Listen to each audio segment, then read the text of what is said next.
trainee with Cultural Co-operation. And I'm Roshan, and I'm the softball trainee for the National Trust in London. I started 3 days ago. Okay. Yeah. So How it's about still you? very fresh. I started 3 weeks ago, but then before that I also did a few days around an event in May because they wanted some extra help, and it was a good way for me to get to know Cultural Co-operation. So how have your first few days been? It's been pretty hectic. Yeah. A lot to take in,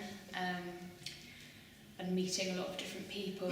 Because you're working in the head office, is that right? Yeah, so it's the head office. So it's based in Victoria, but I'll be working at different National Trust properties across London, helping them out with things like events, marketing. It's all very exciting. Yeah.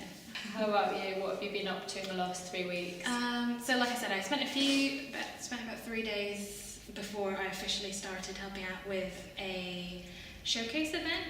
Cultural Co-operation has an artist network which kind of supports artists from diaspora backgrounds and communities, and the showcase event is it's basically a gig that they put on, and they invite some artists to perform, and all the other artists are invited to come along just to network and get to know each other, and then they get industry professionals to come along as well.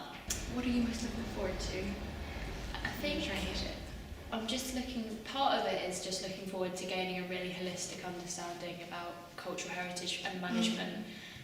But the other half of it is just, I'm really looking forward to working with people who are like-minded, all the Cultural Co-operation softball trainees.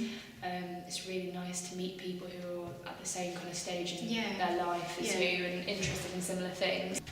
And just learning. I think that's the main thing. I'm just excited about learning about everything.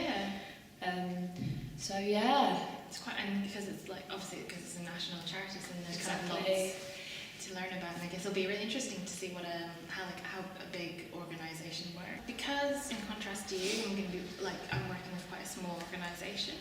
I've learned about the importance of being flexible with your time, and because there's always going to be lots to do, but there's always going to be things that crop up as well. So I'm kind of thinking about how to be flexible with your time and prioritising what to do.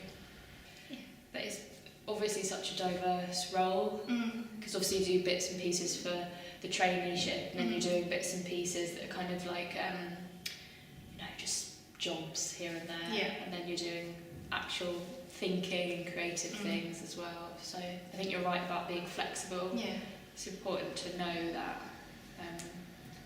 work in a flexible way.